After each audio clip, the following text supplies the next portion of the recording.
아멘.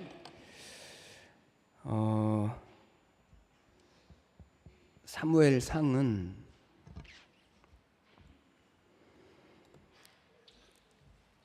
이스라엘 백성들에게 있어서 가장 힘들고 어려웠던 시대를 이제 벗어나서 하나님이 약속해 주신 이 희망과 번영의 새로운 시대를 열어가는 그 때를 배경으로 하고 있습니다. 여기 사무엘상 이 시대를 이끌어가는 아주 중요한 두 사람이 등장을 하는데, 한 사람은 사울이고 다른 한 사람은 다윗입니다. 사울은 어떤 사람으로 나오냐면 멸망과 어두움을 대표하는 사람, 다른 말로 말하면 하나님으로부터 버림을 받는 사람으로 나오고, 다윗은 어떠한 사람으로 나오냐면 새로운 희망과 번영을 대표하는 사람, 다시 말하면 하나님께서 세우시고 번영하게 하시고 하나님의 약속을 이루어가는 사람으로 나옵니다. 그러면 우리는 어떤 사람이 되어야 할까요? 어떤 사람이 되어야 할까요? 이렇게 물어보면 전부 다 다윗이라고 대답을 합니다. 그러나 여러분, 우리는 사울이 될 수도 있고 다윗도 되어질 수 있습니다. 사울이 본래부터 나쁜 사람인가요? 그렇지 않습니다. 우리도 사울이 될 수도 있고 다윗이 될 수도 있죠. 그러면 아니, 도대체 사울이 될 수 있고 다윗이 될 수 있는 그 차이가 도대체 뭘까요? 어떻게 사울은 하나님 앞에 버림받는 사람의 대표가 되어지고 다윗은 어떻게 하나님께서 다시 세우시고 번영하게 하시는 사람으로 설 수 있었을까? 오늘 우리가 이 사무엘상 말씀을 통해서 가장 주의 깊게 보아야 할 것이 바로 그것입니다. 오늘 19장 말씀에 오면 사울이 집요하게 다윗을 죽이려고 합니다. 다윗은 급박하게 사울을 피하여서 도망가는 내용들이 이 19장 말씀으로부터 보면 기록되어져 있습니다. 사울이 다윗을 죽이려고 얼마나 적극적으로 열심을 내는지, 마음을 다하고 뜻을 다하고 힘을 다하여서 사울은 그렇게 다윗을 죽이려고 해 자기가 가지고 있는 권력을 동원하고 군사들을 동원하고 온 힘을 동원해서 사울은 무엇을 하려고 하냐면 다윗을 죽이려고 해요. 그런데 반면에 다윗은 무엇을 하죠? 다윗은 도망만 다녀요. 한 번도 사울에 대하여서 무력으로 대항하지 않아요. 얼마든지 사울을 죽일 수 있는 기회가 있음에도 불구하고 다윗은 그렇게 하지 않아요. 여러분, 오늘 본문에서 말하는 이 19장에서 말하는 가장 중요한 핵심, 우리가 가장 중요하게 보아야 할 부분이 바로 이것입니다. 오늘 성경이 우리에게 무엇을 말씀하려고 하냐면 세상에서 하나님의 백성들의 현실이 어떠한가, 우리의 현실이 어떠하죠?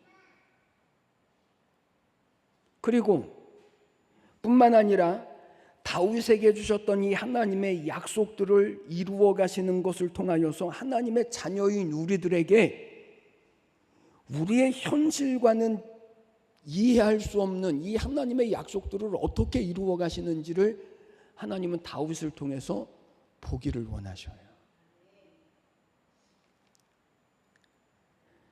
오늘 우리의 삶은요, 다윗과 다르지 않습니다.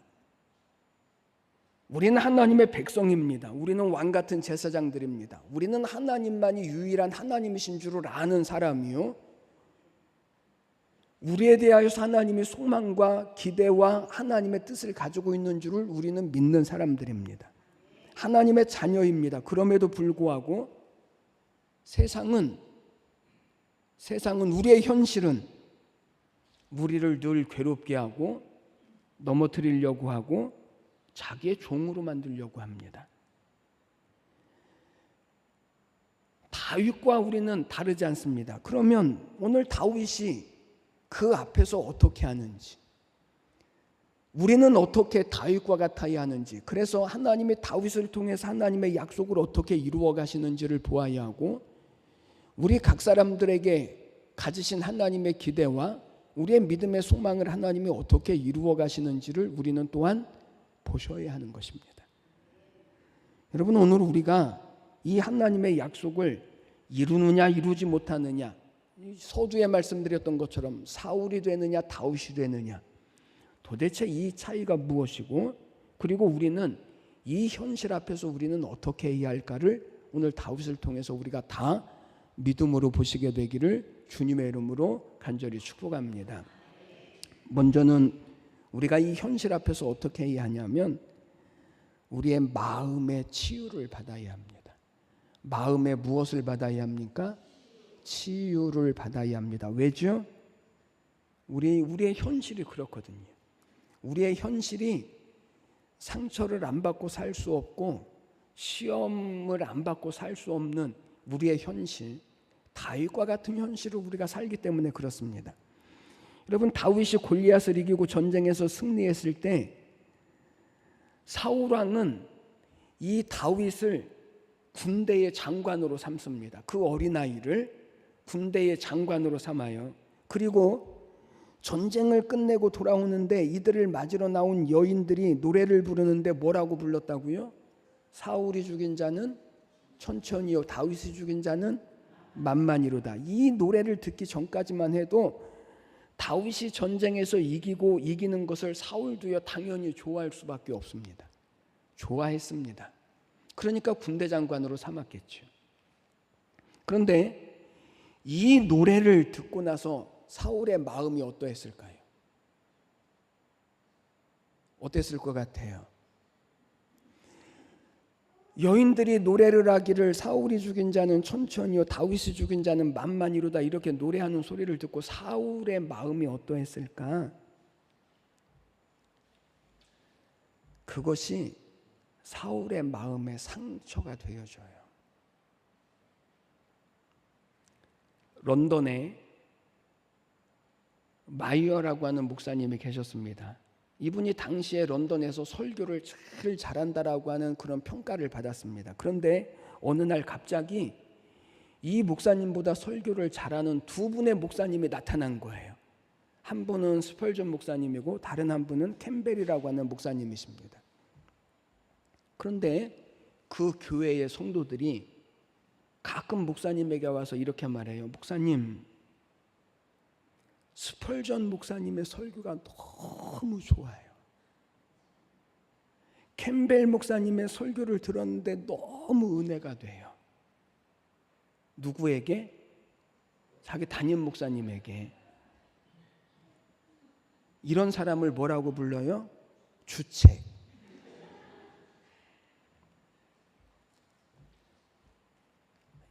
옛날이나 지금이나 주책이 있습니다.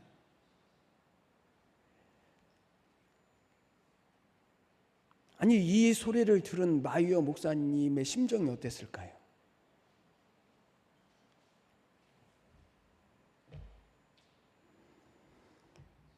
자기 교회의 교인이 자기보다 다른 목사님의 설교에 은혜 받는다라고 말하고 더 좋다라고 말하는 이 말을 듣고 이 목사님의 마음 가운데 부담감이 생겼습니다. 그래서 그 문제를 놓고 하나님 앞에 기도하기 시작했습니다. 하나님께서 이 런던에 저보다 설교를 더 잘하는 두 분의 목사님을 보내주셔서 감사합니다. 스펄전 목사님의 교회를 축복해 주십시오. 캠벨 목사님의 교회를 축복해 주십시오. 그들의 교회가 부흥되게 해주십시오. 그래서 사람들이 앉을 자리가 없도록 그 교회들이 성장하게 하여 주시옵소서.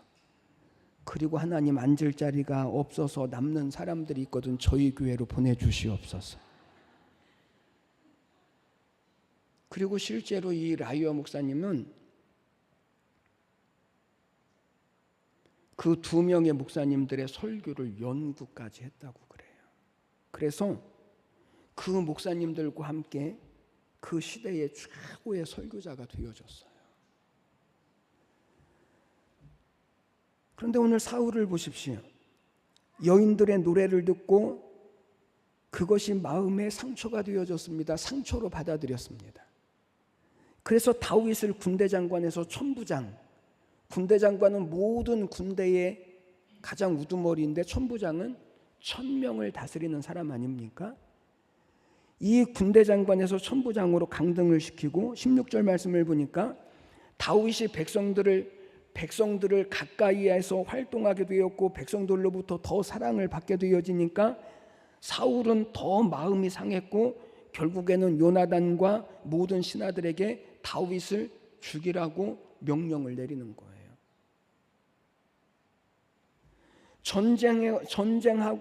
전쟁에서 승리하고 돌아올 때 그 여인들이 불렀던 그 노래로 받은 상처가 자꾸만 되살아나는 거예요.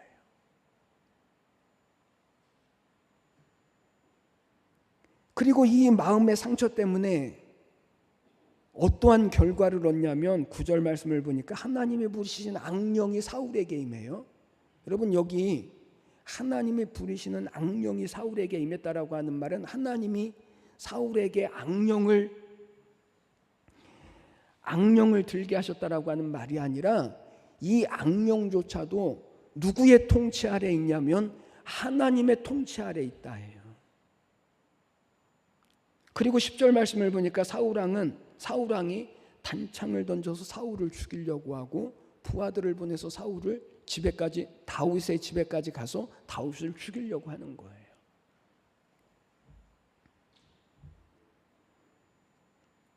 여러분, 우리 속에는, 우리의 기억 속에는, 우리의 마음 안에는 슬펐던 일도 있고 원통한 일도 있고 억울한 일도 있습니다. 부끄러웠던 일도 있고 부정적인 그런 상처들이 우리 안에는요 다 있습니다. 그런데 그 기억들과 그 마음을 치료하지 않고 내버려 두면 지금은 잠잠한 것 같아도 그것이 내 성격 그리고 내 기질을 형성하고 그것이 결국은 사단의 올무가 되어져서 그것이 되살아날 환경이 되어지면 그것이 되살아나서 우리를 파괴하는 영적인 올무가 되어지는 거예요. 이것을 콤플렉스라고 말해요. 콤플렉스라고 하는 말의 뜻을 보니까 어떤 것에 대한 고정관념이에요. 어떤 사람 다 고정관념이 박혀 있는 거예요. 어떤 환경, 어떤 일, 이 상처의 고정관념이 딱 박혀 있는 거예요. 거기서 벗어날 수가 없는 거예요. 여러분, 이 콤플렉스를 설명하는 좋은 예가 성경에 있습니다. 성경에 가인과 아벨이라고 하는 사람이 나오는데 이 두 사람이 하나님 앞에 제사를 드렸는데 하나님이 가인의 제사를 받지 않으시고 아벨의 제사를 받으셔요. 여기에 대하여 가인이 분노를 하고 동생을 죽여버려요. 인류의 최초의 살인자가 됩니다. 여러분, 가인이 아벨을 죽인 이유가 뭡니까? 뭐죠? 가인이 아벨을 죽인 이유는 자기의 제사를 하나님이 받지 않으신 이유가 아벨 때문이라는 거예요. 아벨의 제사를 하나님이 받으셨기 때문에 자기의 제사를 하나님이 받지 않으셨다는 거예요. 책임을 누구에게 돌리는 거예요? 아벨에게 돌리는 거예요. 그래서 이런 가인의 행동을 현대 정신의학에서는 뭐라고 말하냐면 가인 콤플렉스라고 말해요. 여러분, 오늘 사울을 보십시오. 다윗을 죽이려고 하는 이유가 무엇입니까? 자기가 사람들에게 인정받지 못하는 이유가 누구 때문이라는 거예요? 다윗 때문이라는 거예요. 다윗에게 책임을 전가시키는 거예요. 누구에게나 어두운 기억이 있습니다. 마음의 상처가 있습니다. 그러나 꼭 치유를 받으셔야 합니다.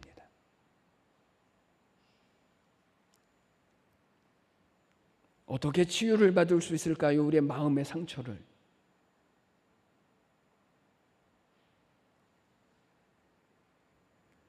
우리의 마음의 상처를 치유받는 가장 좋은 방법은 우리의 상처난 기억과 상처난 마음을 예수님께로 가져가는 거예요. 예수님께로.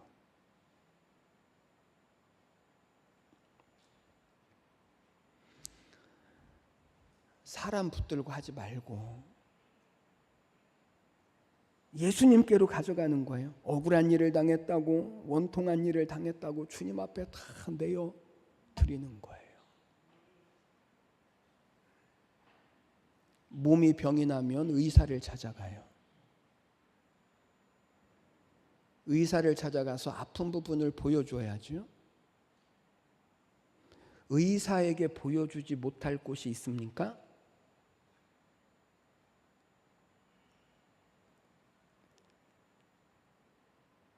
아니요, 의사에게는 병을 고치려면 보여주지 못할 곳이 없습니다. 우리의 겉만 보여주나요? 간도 보여주고 쓸개도 보여주고 내장도 보여주고 뼛속까지 다 보여줘야죠. 그러면 의사가 눈으로 보기만 하나요? 만져보죠, 눌러보죠, 뒤집어보죠, 칼질도 하고 가위질도 하고 바느질도 해요. 왜 그러죠? 그래야 고칠 것은 고치고 잘라내야 할 것은 잘라내고 붙여야 될 것은 또 붙이고.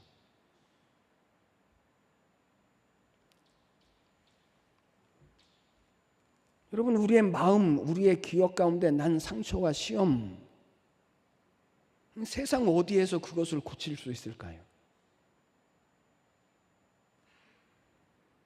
예수님께 솔직하게 딱 내려놓는 거예요. 그래서 히브리서 4장 15절에서 이렇게 말씀합니다. 우리에게 있는 대제사장은, 여기 대제사장이 누구냐면 예수님이십니다.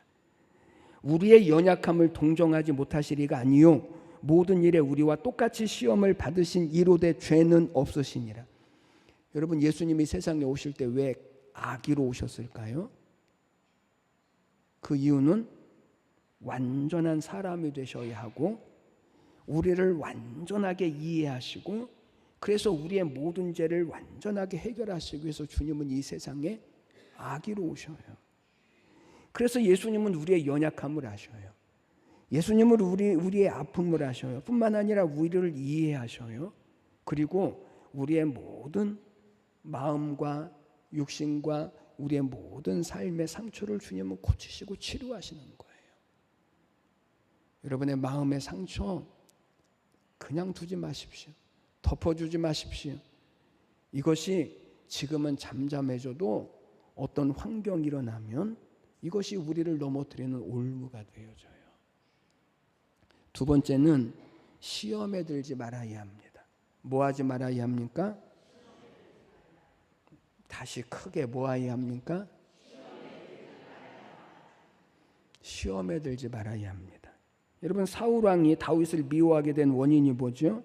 다윗이 전쟁에서 승리함으로 백성들에게 자기보다 더 인정을 받았기 때문에 그래요. 사울이 죽인 자는 천천히요 다윗이 죽인 자는 만만이로다. 사울이 이 말을 상처로 받아들입니다.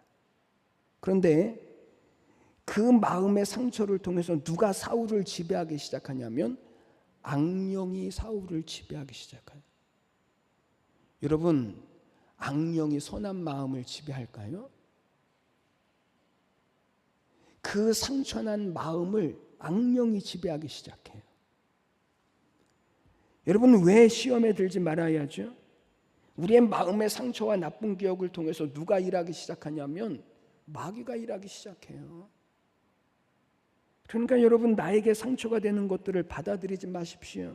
거부하십시오. 내 것으로 삼지 마십시오. 그러면 우리는 한 가지 질문을 해야 합니다. 시험을 주는 사람이 나쁠까요? 시험을 받는 사람이 나쁠까요? 주는 사람, 받는 사람. 둘 다 나빠요. 둘 다. 그래서 우리가 해야 할 일은요, 상처도 주지 말아야 되지만 다른 사람에게 상처를 받지 말아야 돼요. 시험에 들지 말아야 돼요. 왜 그럴까요?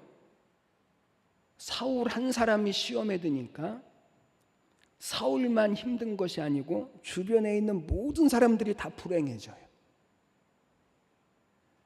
사울의 아들 요나단은 가장 친한 친구인 다윗을 잃어버려요.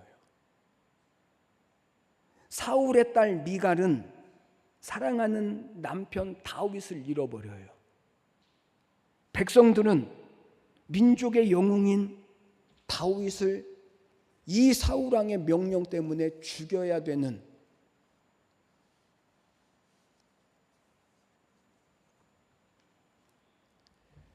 모든 사람들이 다 힘들어지는, 불행해지는 거예요. 내가 시험에 들면 나만 어려운 것이 아니고 내 주위의 사람들이 다 불행해져요. 그래서 시험을 이기기 위해서 시험에 대해서 우리가 기본적으로 알아야 될 필요가 있습니다. 시험이 어떻게 올까? 시험의 증상은 무엇일까? 시험에 들지 않는 방법은 무엇인가? 시험이 어떻게 오죠? 첫 번째, 시험은 누구에게나 옵니다. 처음 사람인 아담과 하와가 에덴 동산에서 시험을 당했어요. 믿음이 좋은 사람에게는 시험이 안 올까요? 믿음이 없는 사람에게도 오지만 믿음이 좋은 사람에게도 시험은 와요. 성경적인 지식이 많은 사람도 시험은 오고 없는 사람도 시험은 와요. 오래 믿은 사람도, 환경이 좋은 사람도, 건강한 사람도, 병든 사람도 누구든지 시험을 당해요. 에덴 동산에도 시험이 있었는데요. 예수님도 시험을 받으셨는데요. 그러면 하물며 우리에게는 시험이 없을까요? 우리에게도 다 시험이 있습니다. 목사에게는 시험이 없을까요?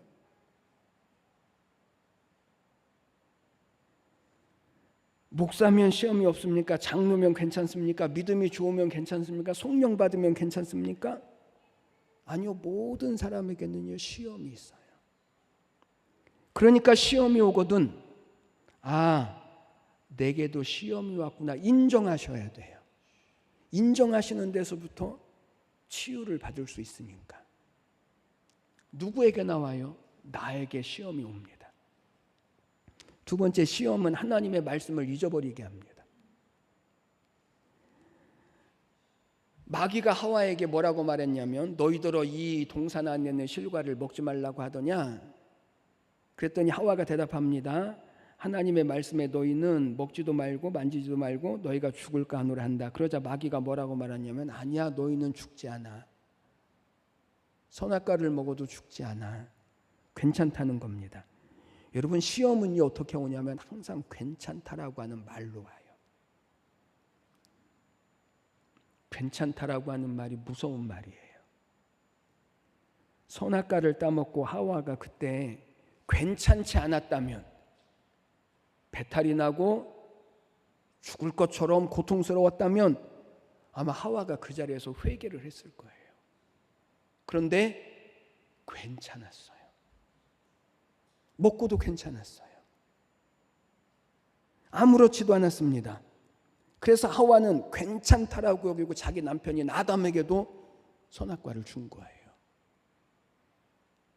여러분, 이게 우리의 신앙의 위기입니다.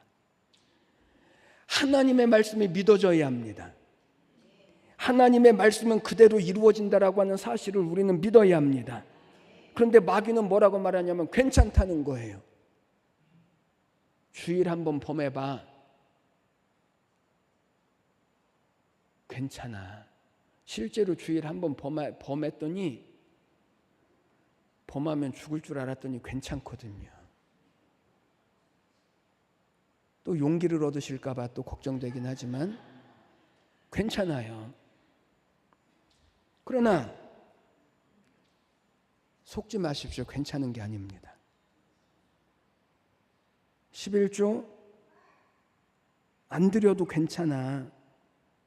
안 드려도 여전히 장사는 잘 되고 11조 안 드리면 망할 것 같은데 괜찮거든요. 사람들은 괜찮다고 여겨요. 여기에 속아요. 그러나 괜찮은 게 아니에요. 하나님의 말씀은 그대로 이루어지니까요. 그대로 이루어져요.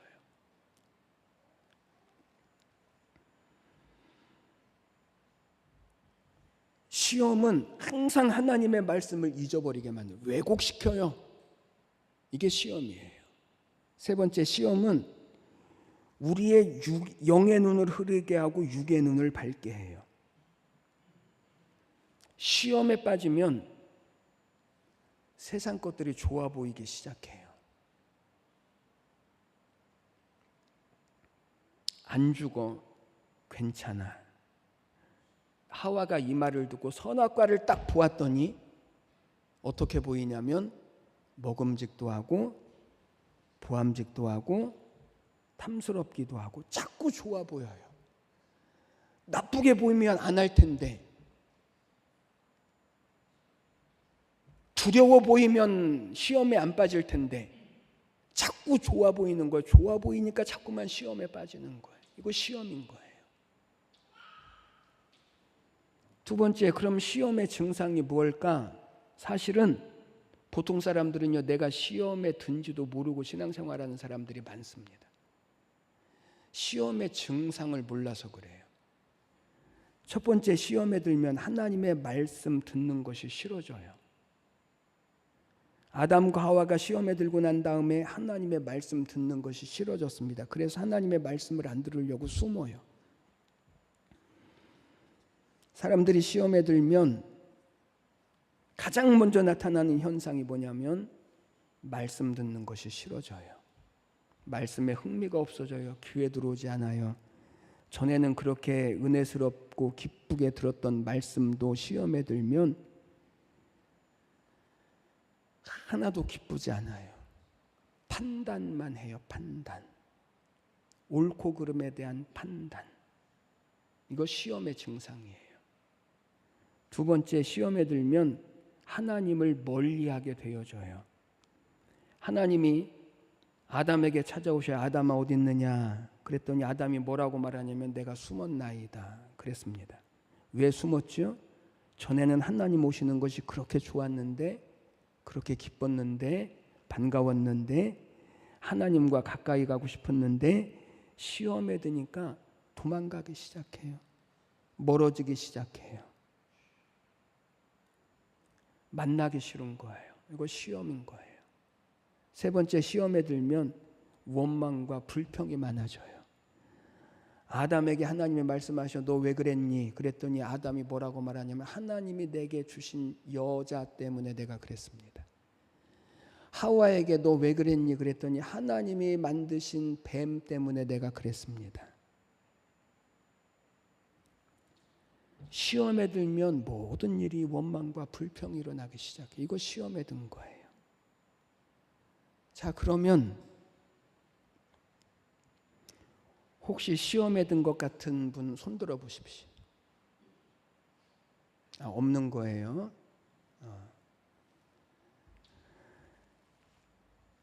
시험은 주지도 말고 받지도 말자. 시작. 주지도 말고 받지도 마십시오. 다윗을 보십시오. 얼마나 다윗에게 저주하는 말들이 많았습니까? 17장에 가서 보면 골리앗과 싸울 때에 그의 큰 형인 엘리압이 뭐라고 말하죠? 나는 내 교만을 알고 내 마음이 완악한 줄을 내가 안다. 골리앗 앞에 나갔더니 다윗이 골리앗 앞에 나갔더니 골리앗이 다윗을 보고 저주를 해요. 사울왕도 다윗을 볼 때마다 저주를 하고 죽이려고 해요. 그런데 다윗이 그 말로 인하여서 시험에 들지 않아요. 왜 그럴까요? 그 말을 자기의 것으로 받아들이지 않았기 때문에 그래요. 여러분, 누군가 저주하고 미워하는 말을 하고 상처 주는 말을 할 때 그것을 내 것으로 받아들이지 마십시오. 내가 받아들이지 마십시오.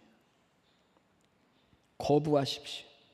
그 말을 내 것으로 받아들이면 그 말이 내 것이 되어져서 그때부터는 내 감정과 내 생각과 그리고 내 인생을 운전하기 시작해요. 영향을 주기 시작해요. 그러니 여러분, 다른 사람들이 하는 말이 그 말을 중요하게 내 것으로 받아들이지 마십시오. 여러분, 세상을 이기는 방법은요, 믿음입니다. 어떤 믿음이죠? 예수님 안에 있는 믿음. 하나님께서 예수님을 통해서 우리를 고치시고 치유하시고 구원하심에 대한 믿음. 이게 세상을 이기는 믿음인 거예요. 이 믿음이 우리의 성도됨이에요. 이 믿음이 우리의 보상이에요. 이 믿음이 우리의 영광이에요. 이 믿음이 세상을 이기는 승리인 거예요. 이 믿음이 사울을 만들기도 하고 다윗을 만들기도 해요. 여러분의 마음을 깊이 들여다보십시오. 그냥 괜찮다라고 여기지 마시고,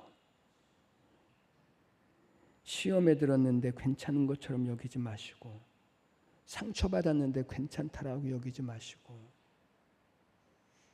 꼭 주님 앞에 치유를 받으십시오. 그래서 예수님을 믿는 믿음으로 여러분들에게 허락된 이 하나님의 영광과 그리고 축복과 다윗을 통해서 하나님의 새로운 역사와 시대를 이루어갔던 그 약속을 오늘 우리를 통하여서도 하나님이 이루어 가시는 그런 믿음의 사람들 되시기를 주님의 이름으로 간절히 축복합니다. 기도드리겠습니다. 하나님 아버지, 은혜와 사랑을 감사합니다. 우리는 다윗과 같습니다. 우리는 하나님의 자녀입니다. 그럼에도 불구하고 세상은 여전히 우리를 넘어뜨리려고 합니다.